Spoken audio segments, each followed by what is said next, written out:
How indignant can progressives make themselves? There's a real competition going on, and it's sweeping the nation. Progressive versus progressive, competing to see who can most flamboyantly claim to be offended, to proclaim that their feelings have been hurt, or that their sensitivities have been rubbed raw, or their serenity disturbed, or their composure discombobulated by something that someone has said, or by something they have seen, such as a Confederate flag, or a building named after Woodrow Wilson. But, actually, I think progressives are not sufficiently imaginative. There are many more things they could be indignant about, starting with where I live, Washington, D.C. The Washington Post newspaper is, if it will pardon the expression, on the warpath against the name of the Washington Redskins football team. The paper says the name is racist, insulting, demeaning, insensitive, and so on. But the Washington Post takes its name from its city, which is named for George Washington, who was not only a slave owner, he was a tobacco farmer, which some progressives probably think is almost as awful. No way! Surely the Post should change its name and should demand that the nation's capital be renamed, perhaps as Eleanor Roosevelt City. Obviously, it cannot be named for her husband, he who ordered the internment of 117,000 persons of Japanese descent, 2/3 of whom were native-born American citizens. And there are hundreds of other towns, counties, parks, and schools named for Washington, such as Washington and Lee University. Good grief, the name is double hate speech. Robert E. Lee actually commanded the Confederate Army. Washington is not the only name progressives should scrutinize. The word Oklahoma is a compound of two words from the Choctaw language, words meaning red and people. If it is intolerable to have a football team named Redskins, it must be worse to have a state named Red People. But let's get back to cleansing America of all mentions of historic figures who were less than perfect progressives. On the tidal basin in Washington, there's a memorial to the slave-owning Thomas Jefferson. This memorial should have a trigger warning carved into its marble.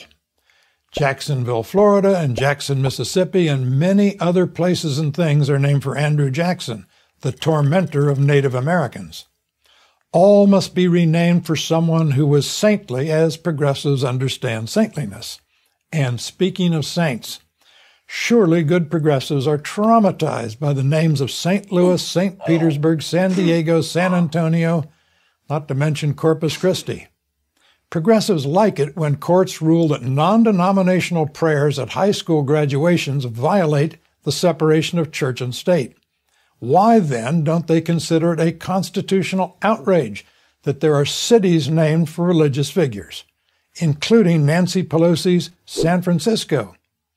That city is, if progressives will pardon the expression, the Vatican of American progressivism. Progressives should demand that all such cities be renamed for progressive saints. Tony Bennett could sing, "I left my heart in Nancy Pelosi City." Or we could give these places names that give no offense because they have no meaning. Joseph Nippenberg is an American rarity, a sensible professor. His droll suggestion is that we spare progressives from discomfort by giving cities and buildings the kind of meaningless names that are given to car models, names such as Acura and Elantra and Sentra. And what about the state flag of hyper-progressive Massachusetts? Its flag depicts a Native American holding, brace yourself, a bow and arrow, a weapon. Surely progressivism's sensitivity police cannot permit this depiction. It reinforces the hurtful stereotype of Native Americans as less than perfectly peaceful people. Minnesota, too, should hang its head in shame. Its state seal depicts a pioneer tilling a field and a Native American riding away and carrying a spear.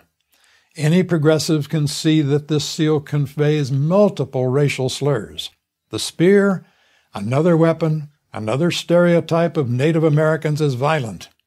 The Native American riding away is stigmatized as nomadic, hence unproductive, whereas the farmer who is white is industrious.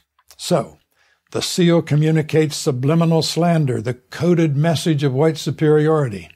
Who knew that Minnesotans who have voted Democratic in 10 consecutive elections since 1972 embrace white supremacy? I could go on, but you get the picture. Still, you should feel sorry for the progressive sensitivity enforcers. Those who constantly find reason to take offense are rarely happy people.